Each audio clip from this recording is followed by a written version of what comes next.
Hey y'all,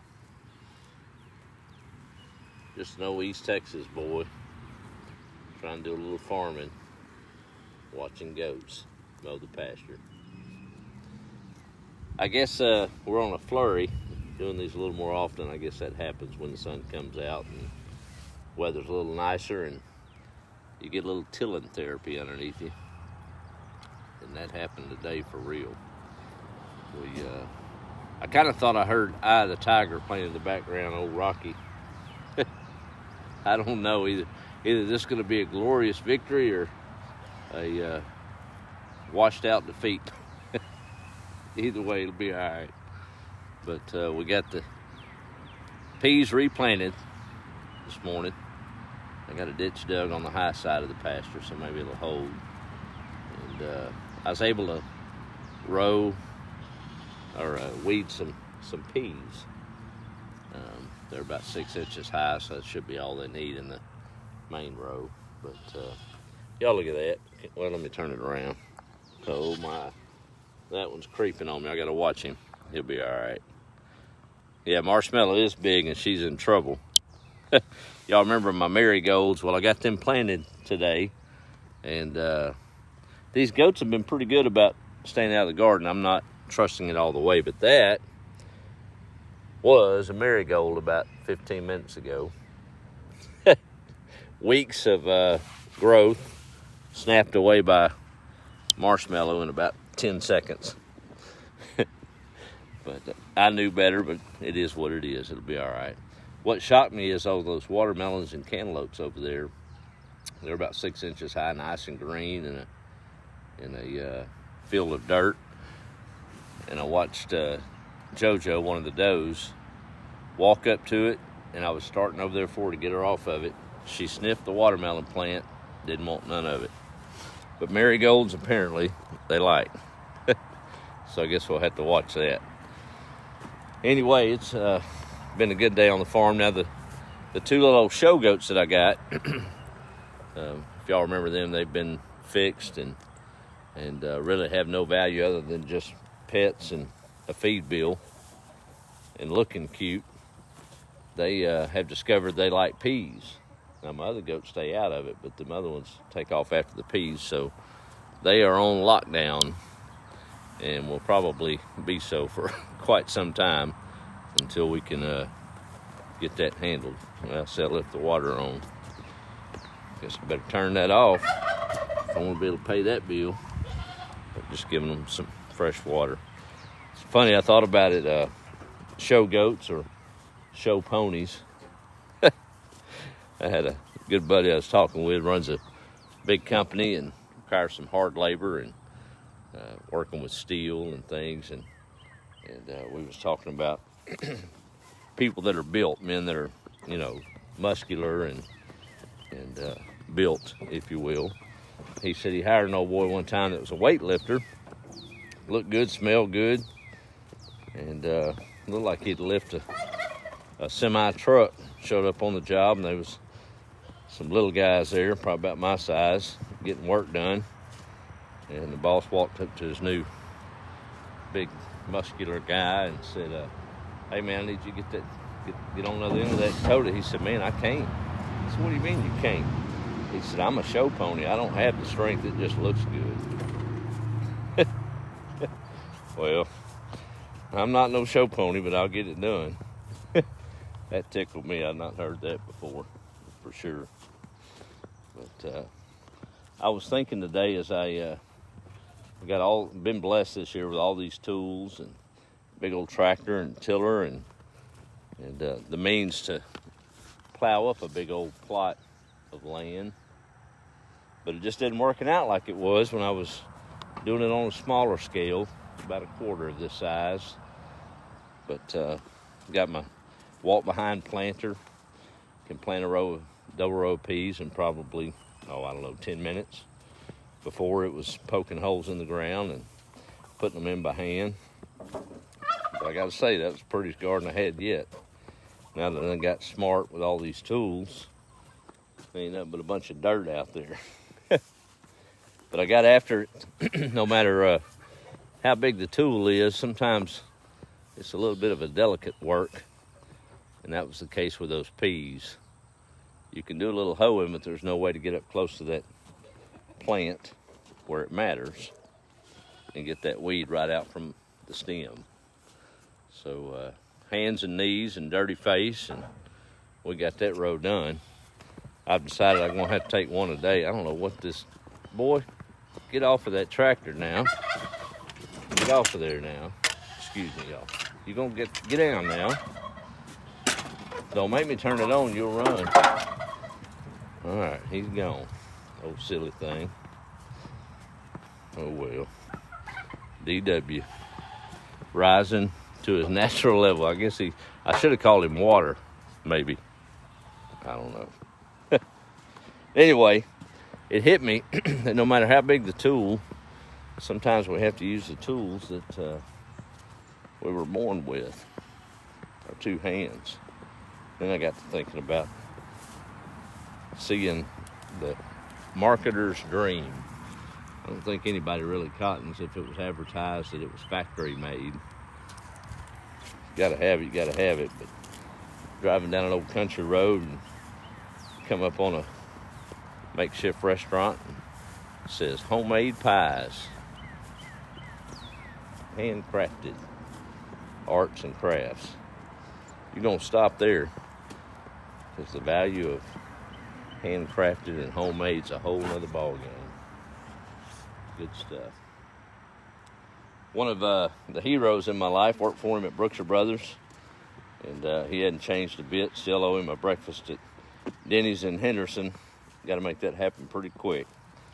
We called him Batch, and big positive influence on my life, and we're connected. He shared a story with me this morning, kind of hit me. I see a lot of them, but I don't know if them hit me quite like this one did. Talks about an old boy that was a painter, was hired to paint a boat. Simple job. And he showed up, quoted the price, got the job, and began to go to work. He was painting it a bright red, this wooden boat. And as he was painting down the side of it, he noticed a hole in the hull. Well, he knew what he was doing. He had the supplies to get it fixed, so he just fixed it. Didn't worry about it. Kept on painting. Went inside and got his check for the job and went on about his business. Proud of a job well done. Next day, the owner of that boat, the guy that had hired him and left him the check, showed up at his house and gave him another check worth about 100 times what that paint job was worth. He stopped the man. He said, "No, sir, you've already paid me. I got the check yesterday." He said, "Oh, no, I know I paid you for the paint job. I'm paying you for the hole that you repaired in that boat." Oh, my goodness. Well, thank you. It was just something needed to be done. But goodness, this is way more than that's worth. He said, "No, you don't understand, because I was away at work and had left the check for your paint job at home. My boys got home from school, teenagers they were, saw the boat was painted and dry, and they took it to the lake. They weren't aware of the hole in the boat. When I got home that evening, they were gone with the boat, and I worried, knowing that surely that boat had sank and put their lives at danger. About the time I was headed to the lake to find them, they pulled up, safe and secure. And when I inspected that boat, I saw that hole had been repaired. So there's no price that I can put on the safety and value of my kids' lives. And you did it without question or asking or extra compensation. So yes, sir, this check is for you. It's pretty good stuff.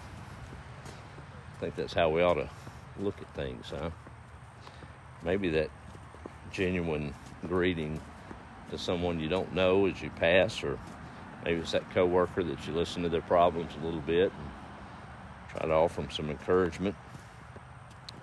I don't know if we all know how many lives we might save with the smallest of unsolicited gestures of kindness. It's good stuff. I watched the balance of nature on this place. I've learned if I get right smack in the day with a in the way of it with my smarts and try to outsmart it. Probably ain't gonna happen. There's certain rules in place. I'm a bit of a nerd in the fact of creation and the cosmos, and the gentleman my granddad introduced me to so many years ago that he enjoyed listening to was Dr. Hugh Ross. And I say I'm a nerd because most nights I'll go to sleep on a timer watching YouTube on one of his lectures, and most of them are pretty much the same, but it intrigues me, his brilliance. He's on the spectrum of autism, but God's blessed him with wisdom and just some insight, and I enjoy listening to him. He talks about the balance and how this was a design that had to be designed by God. You can say what you want, but as an astrophysicist respected in his field, he says that there's 25 or so things that show us how delicate this balance is. One of those is the electrons in our universe and the cosmos, and just one of the 25. They have to be in the right balance with the protons in order for the universes and the sky and all of it to exist in harmony to create life. Down to 10 to the 37th power, I believe he says, of accuracy. So what's that mean? I'm not a science nut. Barely made it through Algebra 2. Thank goodness there was Saturday school for that. But he puts it in simple man's terms, and 10 to the 37th power would be like taking 1 billion dimes and putting it on the North America continent, stacked as high as the moon. Then you'd have to find another 1 billion continents the size of North America and do the same thing. We're not done yet. All those dimes stacked to the moon on 1 billion like continents. Then you take a friend and you blindfold them, and you toss one red dime in the middle of those billions of continents stacked to the moon. The odds of that person pulling that red dime out of those billions and billions is 10 to the 37th power.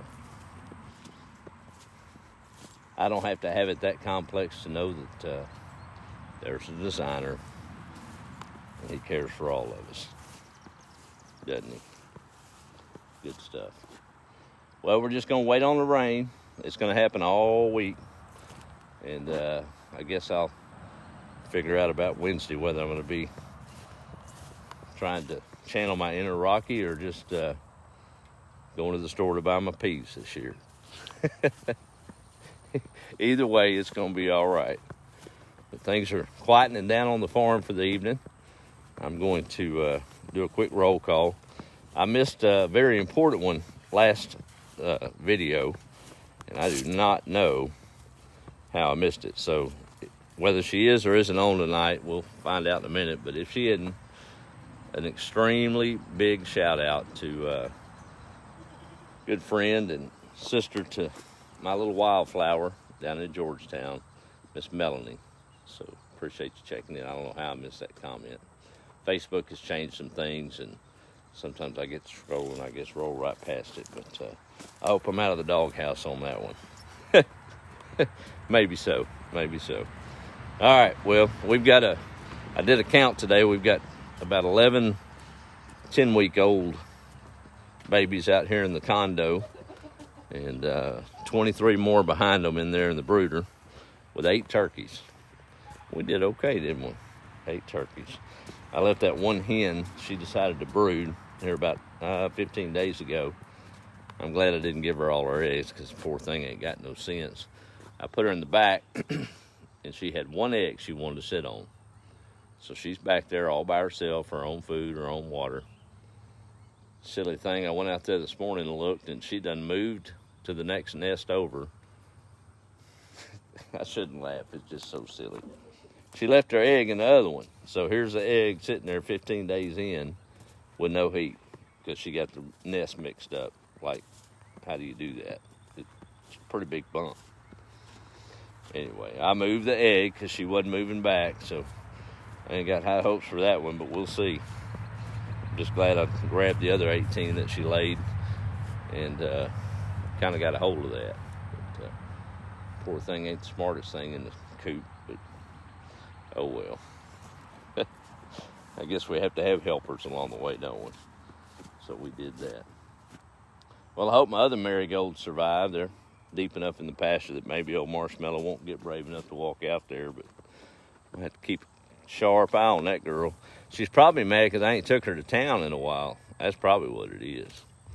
Maybe we need to talk about it, and I'll take her up to the Walmart. No, I ain't doing that. I don't know if they make a mask to fit her. They'd probably even make a goat wear a mask, wouldn't they? Maybe. Anyway. Hope y'all are having a good evening. I'm going to do a quick roll call and we'll jump off here for the evening. Appreciate y'all following along to the ramblings. I think I've rambled enough tonight. All right, let's go back in. Got to scroll back up and see who's on here if I can see what's going on. Goodness, I done rambled a while, hadn't I? Okay, let's see. There's Randy, my good classmate from just a couple of years ago. Good to see you, Randy. You got to come up here and check us out before too long. Wild Man, Miss Donna down Huntsville Way. Good to see you on, ma'am. There's John Harris at Odessa. Well, some flat country. Faith, I ain't talking about Marshmallow. I know she's big, but probably because all them marigolds she ate. Love you, girl. There's Charlotte Taylor Pafford. Say that right? Yeah. Caught you live, West Tennessee here. Good to see you on. Donna's checking in. Good evening to you, ma'am. I guess Faith got the message. I'm having to catch up. You already know that, though. There's my cousin right down the road, Miss Donna. Good to see you checking in. Love y'all. Phelps Diamond. Hey, buddy. How are you? Let's see who else is on here this evening. Charlotte Taylor says I keep cutting out. Well, I'm sorry, y'all. I don't look at the camera because I'll get distracted and who knows what's going on. Don't worry about the marigolds, but save the watermelons. That's a good thought. I was scared. I saw that one goat walk up to that watermelon hill, and I was like, "Oop, it's gonna be too late by the time I get there. She's gonna have it eat off." Nope, she sniffed it, kept walking. Isn't that crazy? I guess they eat the goofiest things. They're havoc on that privet hedge, and I ain't mad about it. They can get all that they want. Aggie saying hi from Allen. It's beautiful here today. Such a blessing. Leanne saying good evening. Let's see who else there. Roy saying good evening, Joel. How are your goats doing today? Well, they're alive. But we'll leave it at that. No, they're fine. Everybody's doing good. Miles saying good afternoon. Good to you. Good afternoon to you, sir. Aggie, amen to homemade and handcrafted. That's right. Darlene saying greetings from Western Washington. Appreciate your stories so much. Good life lessons. Thank you for that. Joanne, hey Joel, what a glorious day. Spent much of it riding and looking at wildflowers. Love my Texas. It is a pretty time of year here in Texas. It sure is. What are you doing? Well, I guess we know that now. You're up there again on that tractor. Randy is going to barbecue you tomorrow if you don't get down from there. Boy. Me and him have got an understanding. I don't know who understands who, but what? Now you're going to try to jump down on me. I see you up there, old Billy Goat Ruff. You are something else. Now, don't come over here messing with me. Goodness. They are a joy to watch, but a pain to manage. That makes sense? Hope so. All right, let's see. Get this wrapped up real quick. Robert's giving a thumbs up. Hey, Misty, Joel, you should write a book and listen to your wisdom all day. Well, I've been told to write a book, but I don't know. There's usually too many weeds in the pasture for me to sit down long enough to do it. Good to see you on. Up from Missouri. Donna, it reminds me of Paul Harvey's great. Well, thank you, ma'am. That old Paul was definitely a hero of mine. Sue's Honeycutt. Blessings from North Carolina. God's good all the time. I've seen many more talented artists, but, well, I can't see but who can create a world? That's right. That is exactly right. Thanks, Donald. Good to see you on, buddy. Hope all is well.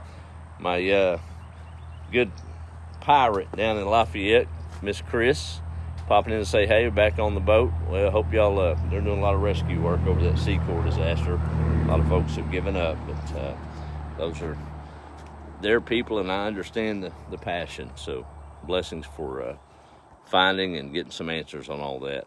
There's Lori. Waxahachie is here.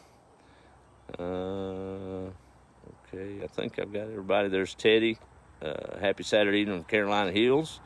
Manuel saying he's hearing turkeys. Yeah, I get that a lot. Darlene, thank you for your testimony. We have to stand for our faith today. God bless. From Western Washington. There's my buddy Matt Turner. Got to talk to him the other evening out Waco way, or Robinson, actually. Yeah, that's kind of a cuss word for those that live in Robinson. You don't call them Waco, you call them Robinsonites, I believe. Appreciate you too, buddy. Patty's saying have a wonderful evening from Forney, Texas. Lori, yes to the helpers. That's right. Thank you, Patty. There's Charlotte saying it's better now. Hope it held up. Maria's got a Friday happening in California, and she's waving. Good to see you on. Miss Laura, my neighbor, saying howdy. Aaron, Wills Point, Texas. Yeah, good stuff. Thanks for coming in. He will eat that seed. Actually, Robert, he might, but he hadn't yet, and it's been months out here. He just likes to stand up there on top of it. Craziest thing I ever seen. Goat's a goat, and you can't predict them. I know. I'm not giving him a pass, but these are something else. That herd there, can't speak for these show ponies in here, but they don't want to eat peas.